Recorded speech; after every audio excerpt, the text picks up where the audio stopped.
Hola, muy buenos días, estimadas y estimados estudiantes. Estamos ya en una nueva sesión de las clases de historia, sesión número 21, y en esta oportunidad el objetivo es recordar los elementos fundamentales de la Guerra del Pacífico. Recordarán, ¿cierto?, que en la clase consultiva anterior yo les dije que íbamos a hacer un repaso de los elementos más importantes entonces de esta guerra, eh, para que tomen en cuenta entonces lo fundamental, ¿ya? Y luego vamos a hablar de las consecuencias más adelante sociales y económicas y políticas. De todas formas, quisiera también comunicarles que en la próxima nota, ¿cierto? Que viene entonces a continuación, se va a tomar en cuenta la sesión 2021 y un cuestionario Classroom. ¿Ya? De todas formas, esto va a estar publicado en Classroom para que usted tome conocimiento de eso y ponerse al día. Las personas que faltan ya prácticamente estamos fuera del plazo. Así que hagan lo posible, por favor, porque hay algunas personas que todavía no han mandado algunos trabajos anteriores. Bueno, vamos a comenzar partiendo con algunas preguntas que vamos también a resolver en la clase consultiva. ¿Qué recurso natural se explotaba en el norte del país durante este periodo? ¿Cierto? Muy fácil. ¿Por qué Bolivia incentivó la inmigración extranjera a sus territorios? ¿Cómo era la vida en las salitreras y en el trabajo que ahí se desarrollaba?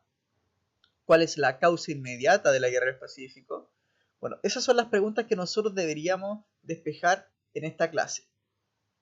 Bueno, hay que tomar en cuenta, para hablar de la Guerra del Pacífico, dos tratados fundamentales. Uno es el Tratado de 1866 que establece el límite en el paralelo 24, es decir, entre el paralelo 23 y entre el paralelo 25, que les voy a mostrar posteriormente en un mapa para que quede mucho más claro. Después de muchos conflictos en el que Chile intentaba delimitar, ¿cierto?, sus territorios mucho más al norte de lo que tenía anteriormente, por este conflicto entonces se decide poner el paralelo 24 como límite entre el territorio chileno y el boliviano.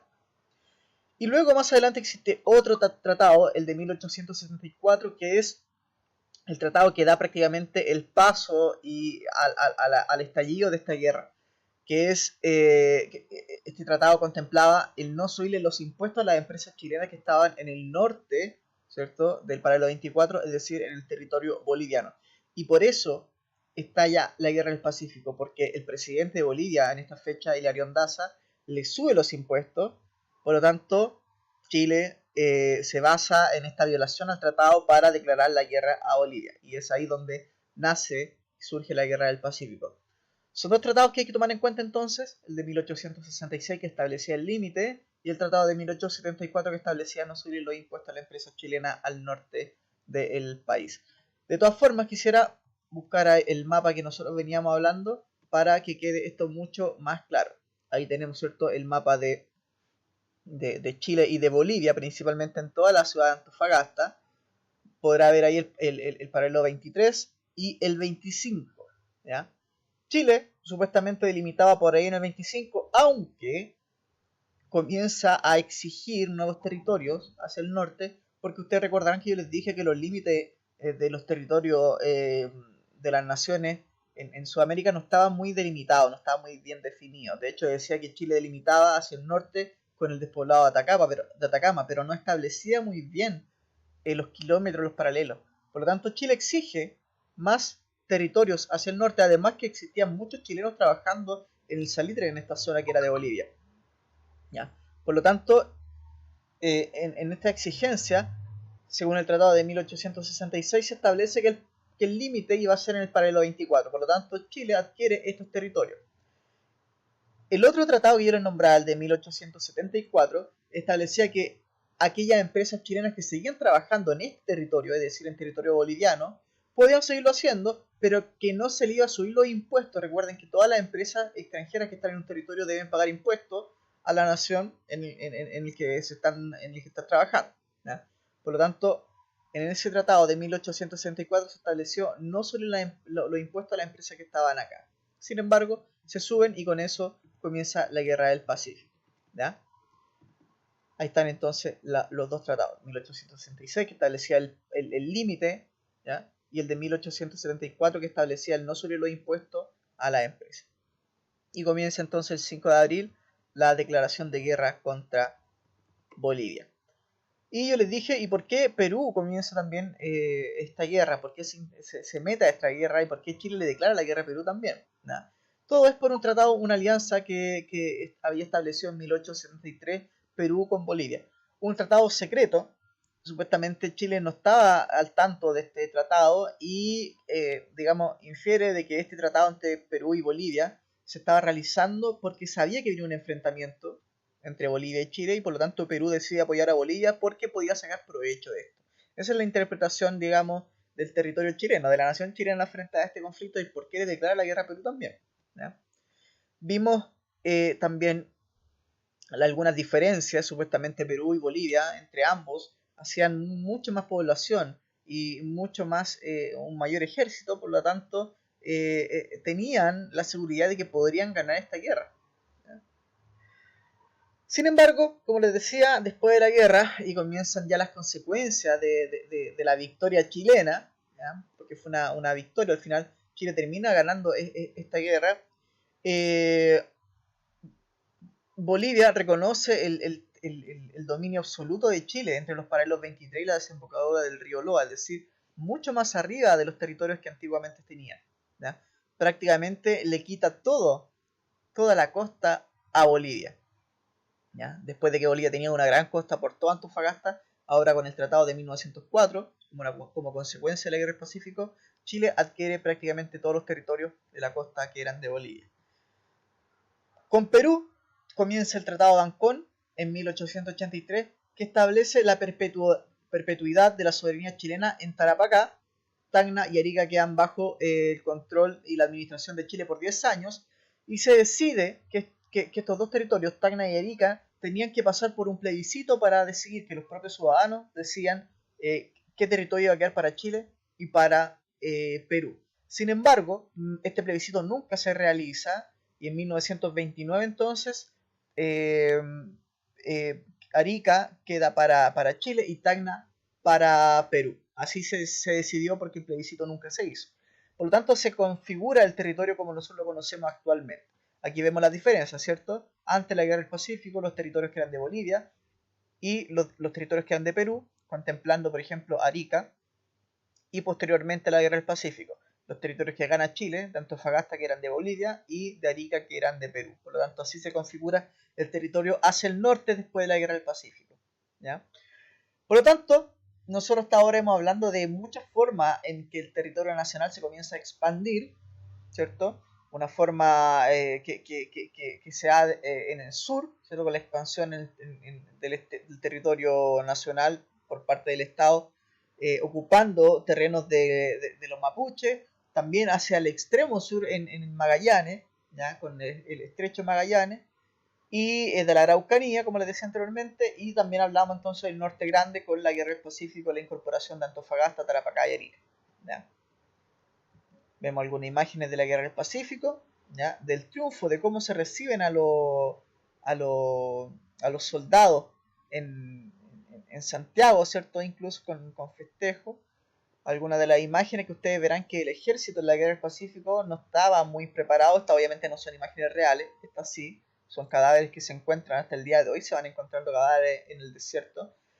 Pero quisiera comentarles que las personas que participaron en esta guerra por parte de Chile, fue una de las razones por las que Chile supuestamente gana, eran muchos inmigrantes y personas que no estaban preparadas militarmente, pero que así pudieron aumentar el número del ejército, que era mucho más inferior que Bolivia y Perú juntos. Por lo tanto, Chile recibe a muchos inmigrantes y por comida, e incluso algunos dicen que solamente por recibir un traje, ¿ya? Del ejército, muchos se alinearon a luchar en el frente de la Guerra del Pacífico. Por lo tanto, en ese sentido se supera el número en algunas instancias, por lo que Chile pudo dominar, ¿ya? Esta guerra.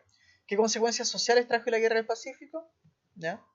Bueno, algunas consecuencias sociales fue que como Chile se amplió en territorio hacia el norte, muchas de las personas que estaban en los territorios, por ejemplo, de Bolivia, que eran bolivianos obviamente, y de Perú, por ejemplo, en Arica, que eran peruanos, pasan a ser foráneos, pasan a ser extranjeros, ¿ya? de un tiempo a otro, muy corto, entonces pasan a ser extranjeros en un territorio, pero por lo tanto tienen que regularizar la situación porque ahora están en territorio chileno. ¿Ya? Muchos de ellos se van, ¿cierto?, a los territorios de sus antiguos países, y otros se comienzan a reunir en cofradías. Por ejemplo, esta es una foto de una cofradía boliviana en Salitrera de Cantón, norte de Tarapacá, año 1905, y se agrupan en pequeñas familias, ¿cierto? Donde siguen manteniendo su cultura de sus antiguos pueblos. Obviamente el conflicto trajo consigo un costo de vida muy importante. Entre los 14.000 muertos se dice que fue entre civiles y militares a lo largo de la guerra, y algunos también poemas que van apareciendo sobre el roto chileno, que en realidad el roto fue, se habla en esta época del roto chileno, a aquel civil que va en busca de comida o de ropa, y por eso se alista en el ejército para la guerra del Pacífico. Mucha población trabajadora de los distritos del norte aumentó y adquirió importancia a través de la migración de chilenos a la zona central.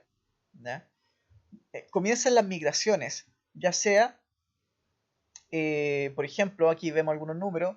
Antofagasta pasó de 5.384 habitantes en 1875 a 21.213 10 años más tarde, y de Tarapacá de 39.255 a 45.086 en el mismo periodo. ¿Por qué? Se da esta situación porque ahora, como Chile va a dominar estos territorios del norte, muchos migrantes que trabajaban en el campo, ¿ya?, del sur de Chile, o incluso en el campo de algunos sectores del norte chico, migran al centro de estas ciudades, ¿ya?, a trabajar en las principales salitreras, ¿ya?, Iquique, por ejemplo. Y comienza una gran migración que va a provocar lo que se va a conocer más adelante como la cuestión social, de la que vamos a hablar más posteriormente. Para finalizar, una breve actividad que también la vamos a hacer en la clase consultiva. En el norte, ¿cómo se expande territorialmente Chile hacia el norte? Bueno, ustedes sabrán, ¿cierto?, que mediante la guerra del Pacífico, ocupando territorios de Bolivia y de Perú, hablamos de Antofagasta y de Arica principalmente. Consecuencia, ya la que hemos visto, pérdida humana, ¿cierto?, grandes migraciones, consecuencias de las personas que estaban ocupando estos territorios antes de la guerra del Pacífico y que pasan a ser ahora foráneos, ¿cierto?, extranjeros en su mismo territorio, una cosa bastante loca. Y en el sur se expande, ¿cierto?, mediante la ocupación de la Araucanía, mediante la ocupación del estrecho de Magallanes, la creación de ciudades en el extremo sur, como en Punta Arenas. Consecuencia, bueno, nosotros hablamos de consecuencias tan trágicas como la muerte y casi la extinción de muchos pueblos originarios, como los Seinam, ¿ya?, como los Onas, los Yaganes, que fueron entonces asesinados por lo que se conoce como uno de los primeros genocidios en territorio nacional, ¿ya? Con esto, jóvenes, entonces terminamos la clase de hoy, y recuerden entonces que para la próxima nota de sesión 20-21 esta sesión, y un cuestionario entonces de 7 preguntas que va a estar entonces en clase. Bueno, que estén muy bien y nos vemos en la próxima clase consultiva. Hasta luego.